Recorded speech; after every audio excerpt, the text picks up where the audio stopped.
बिहार में महागठबंधन की गांठ खुलती नजर आ रही है। राहुल गांधी ने साफ शब्दों में कह दिया है कि कांग्रेस सीटों की कुर्बानी नहीं देगी। कांग्रेस केंद्रीय चुनाव समिति की बैठक में बिहार चुनाव को लेकर 25 और उम्मीदवारों के नामों पर मुहर लगा दी गई है। कांग्रेस ने अब तक करीब 60 उम्मीदवारों के नाम फाइनल कर दिए। नमस्कार, आप देख रहे हैं दी एक्टिविस्ट और मैं हूं आपके साथ नंदिनी।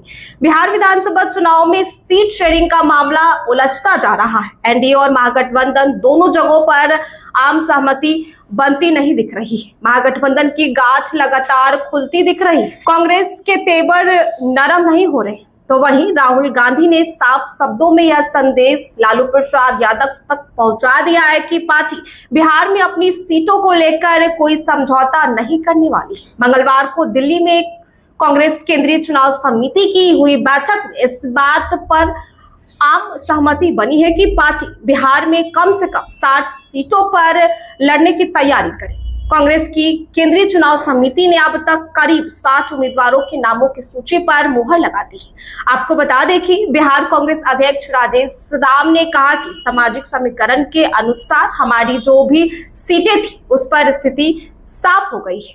हम कह सकते हैं जो हमारी पार्टी सीटें हैं उन सीटों पर सीईसी की मुहर लगी। तो वहीं राजेश राम से पूछा गया कि कितनी सीटों पर चर्चा होगी। इस सवाल पर उन्होंने कहा कि उनके इंतजार का मजा लीजिए। आगे आपको बता दें कि विधायक दल के नेता शकील अहमद खान ने फोन पर बताया कि बुधवार को हम पटना आ रहे हैं। हम अलायंस पार्टनर के साथ चर्चा करेंगे। नॉमिनेशन की आखिरी दिन से पहले उम्मीदवारों की पूरी सूची आपको मिल जाएगी। उन्होंने कहा कि महागठबंधन में कोई भी मनभेद या ना मतभेद नहीं है। बता दें कि बिहार चुनाव में महागठबंधन की 61 सीटों पर कांग्रेस चुनाव लड़ सकती है और ऐसे पार्टी को अब बहुत कम उम्मीदवारों के नाम तय करने हैं।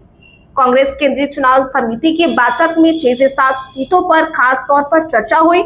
इन सीटों पर घटक दलों के साथ खास खींचतान जारी है। कांग्रेस पहले इस सीट पर चुनाव लड़ सकती है। इस बार सहयोगी दल इस सीट पर दावा कर रहे हैं।